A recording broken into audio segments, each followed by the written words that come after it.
Plague Inc. is 10 years old today. I'm the creator of Plague Inc. and Rebel Inc. Ask me anything.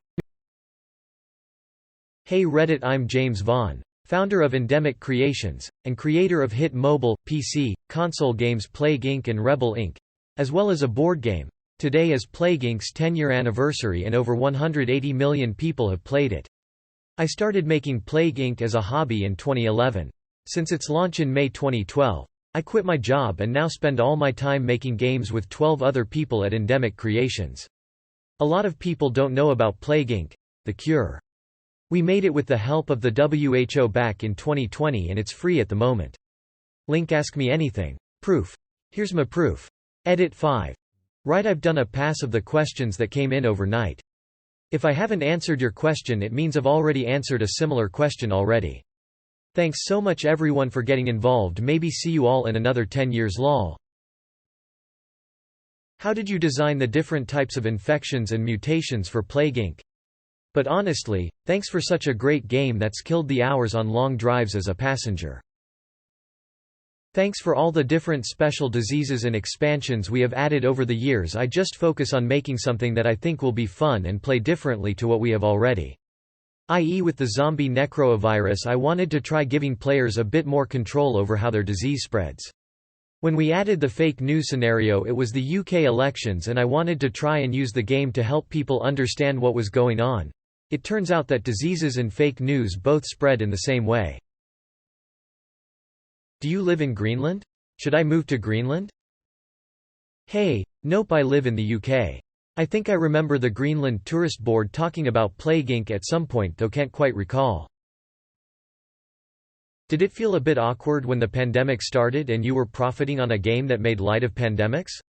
I've actually probably played well in excess of 100 to 300 hours. Wouldn't be able to say, but it's a lot. Huge fan. Were you concerned that there would be backlash in the media? Awkward is putting it mildly. It felt very uncomfortable seeing all the fictional things I had put into the game playing out in real life. I want my games to do well because they are good games, not because of a serious global disaster.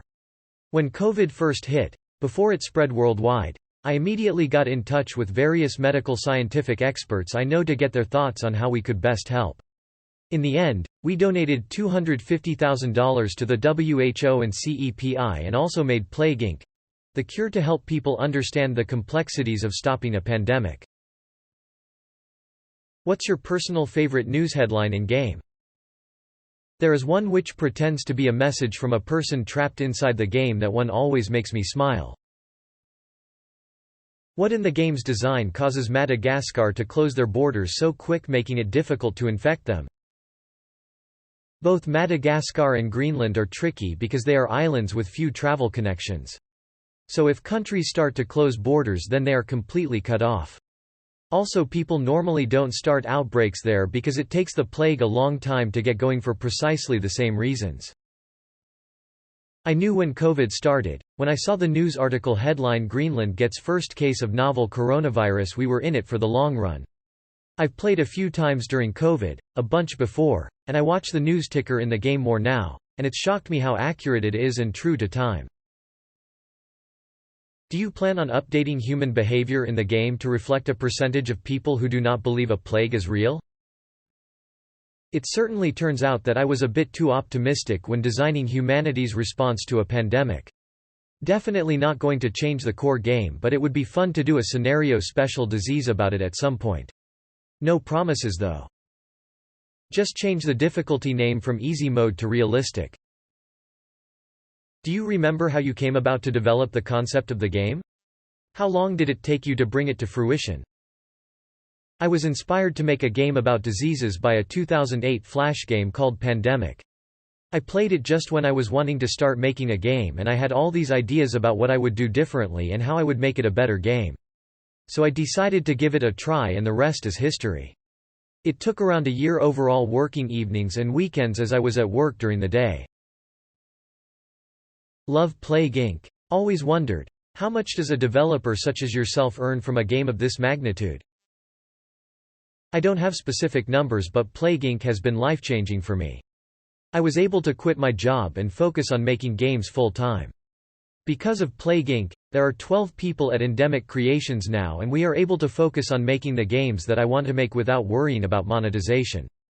Being able to focus purely on the game like this is an enormous luxury. Will we ever get custom scenarios, special diseases for cure mode? Custom scenarios probably not. Special diseases I really want to, so hopefully, but will take a while. How comfortable were you or anyone else on staff with calling in sick during production? Well, when I made the original game it was just me and Mario, programmer, working remotely, so it didn't matter if we were ill. These days, the whole company is remote, so people call in sick when they need to. How big was the player count uptick since COVID-19?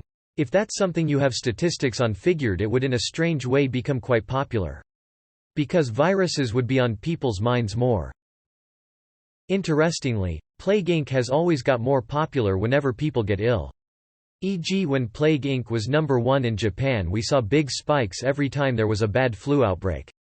When Ebola was spreading in 2015, we saw a big worldwide spike in players. When COVID first started, though, we saw the biggest increase in players ever. It lasted for about a month and then went back down to normal levels. It wasn't just our game that had a big increase in players, though. I also saw it happening to disease-related films, books, TV shows and board games. People really wanted information and turned to whatever sources they could to learn more about pandemics. You just might be the only person who can answer this. What is the determining factor for what makes the orange bubbles spawn in Plague Inc? I have been wondering this for years and have never figured it out. Huge fan of the game though, spent a lot of time in school playing Pandemic instead of working and glad it lives on. I had to go back and look in code. They happen randomly over time, getting less likely each time you get one. Various other factors at work as well, e.g. more likely as cure research gets higher. But mainly they're to give you DNA if you haven't had DNA for a while and haven't had too many bubbles already. Will you release more Plague Inc. plushes? The Narax worm is just the cutest. They are handled by a separate company. Send them an email and ask them if they get enough demand they might. Cheeky smiley face. Slite. Hey, there would have been lots, but they were not really strategies, more issues with the way I'd created the model. E.g., initially, it was too easy to spread your disease without ever being discovered, so I added the mutation mechanic in. I make games through constant iteration, so the whole model is constantly tweaked and fine-tuned until it gets to a state I'm happy with. I think of it like carving a statue. You cut bits of stone off around the place, eventually cutting smaller and smaller bits until it looks perfect. Did the guy that made Pandemic 2 ever contact you about the game? Also, what inspired you to make Iceland immediately close borders instead of Madagascar? I contacted him before the release of Plague Inc. actually, and we spoke a few times after it came out. A complex situation, but things were left on a positive note. I didn't set out to make any countries hard. That is just what the simulation did based on the underlying data. I know this is asked frequently, but what plans are there for Plague Inc? The plan is to keep on updating and supporting it for as long as people keep playing it and telling their friends about it. I want to do more scenarios and special diseases, in particular for Plague Inc., The Cure. Don't have a specific timeline to share, though. It's hard being a small team and maintaining 2 games whilst also working on new stuff. Are you satisfied with your cash model? Would you have done it differently if not? Do you mean selling Plague Inc. as a paid mobile game? Yes, very happy with it. Being paid means that I could focus on making the game I wanted to play without worrying about how to monetize it. Note the game is free on Android, but we went for a premium unlock model. Definitely could have made more money if we had gone for a more traditional freemium model, but that is not the kind of game I want to make or play. Did Rebel Inc. receive any controversy because of what it is based off of? Afghanistan war, poppy trade, etc. What was your reaction when you realized that a real-life pandemic declared? The reason why Plague Inc. was banned in China. Who is your favorite governor in Rebel Inc? Which do you prefer, Rebel Inc. or Plague Inc? Rebel Inc. No controversy, but that is because we took a huge amount of care when making the game to make sure we were addressing the topic carefully and sensitively. I even visited the Afghan embassy in London to talk to their ambassador about it. A real-life pandemic happening. I wanted to try and use Plague Inc.'s position to help in whatever way we could.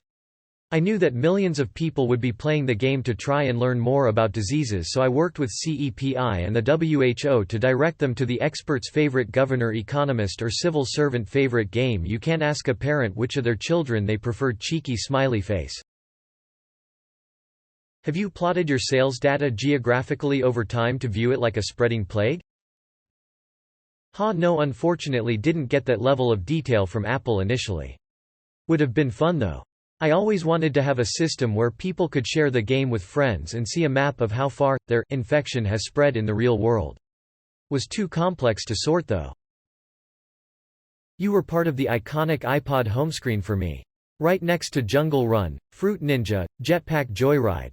How's it feel knowing you're a significant part of 90s, oh kid nostalgia? It makes me feel old when people say they played Plague Inc. when they were at school. Cheeky smiley face, and honored too.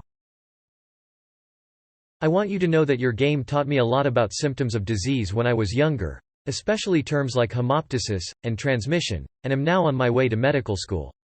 I was wondering, what IRL disease do you find most interesting? I am fascinated by different diseases and their potential cures, so I was curious if you had a specific interest in one. Thank you. It's always awesome to hear that my game helped people pick and decide a career path. Good luck with it. Diseases. I always found this one interesting and it actually inspired the Narax worm in GameLink.